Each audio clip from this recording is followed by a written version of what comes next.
আগামী 6 মাস থেকে 1 বছরের মধ্যে পুলিশে প্রায় 20,000 নিয়োগ হবে মুখ্যমন্ত্রীর ঘোষণা।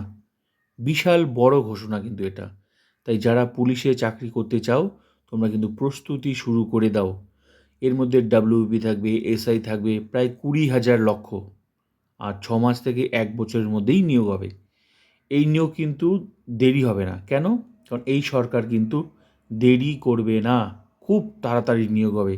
তাই আমার মতে তোমরা কিন্তু প্রস্তুতি শুরু করে দাও। কিছুদিনের মধ্যেই আশা করি তোমরা বিজ্ঞপ্তি দেখতে পাবে। আর এই নিয়োগ 6 মাস থেকে যখন 1 বছর বলেছে, তো 6 মাস থেকে 1 বছরের মধ্যেই কিন্তু নিয়োগ হবে। তাই তোমরা প্রস্তুতি শুরু করে দাও। আর আগের যে ডাব্লিউবি রেজাল্ট, ফাইনাল রেজাল্ট আশা করা যায় খুব তাড়াতাড়ি কিন্তু তোমরা দেখতে পাবে। তো এখনও কিন্তু সেটার ফাইনাল রেজাল্ট বার হয়নি। তো চিন্তার কোনো কারণ নেই।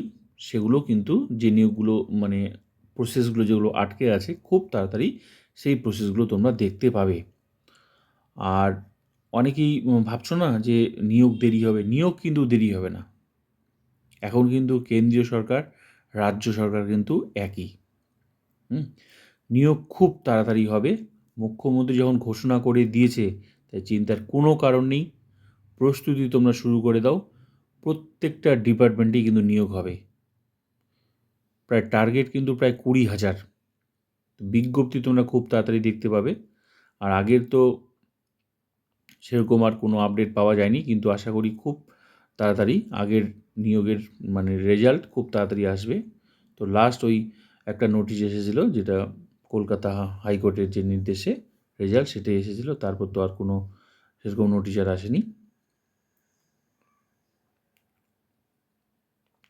ওই পিএমটি, পিইটি যে লিস্টটা দিয়েছিল কলকাতা হাইকোর্টে, সেটাই।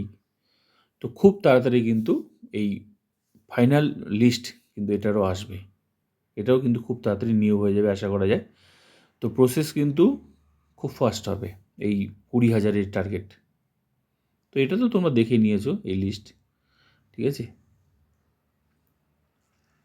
তো তোমরা প্রস্তুতি শুরু করে দাও, খুব তাড়াতাড়ি কিন্তু নিয়োগ হবে।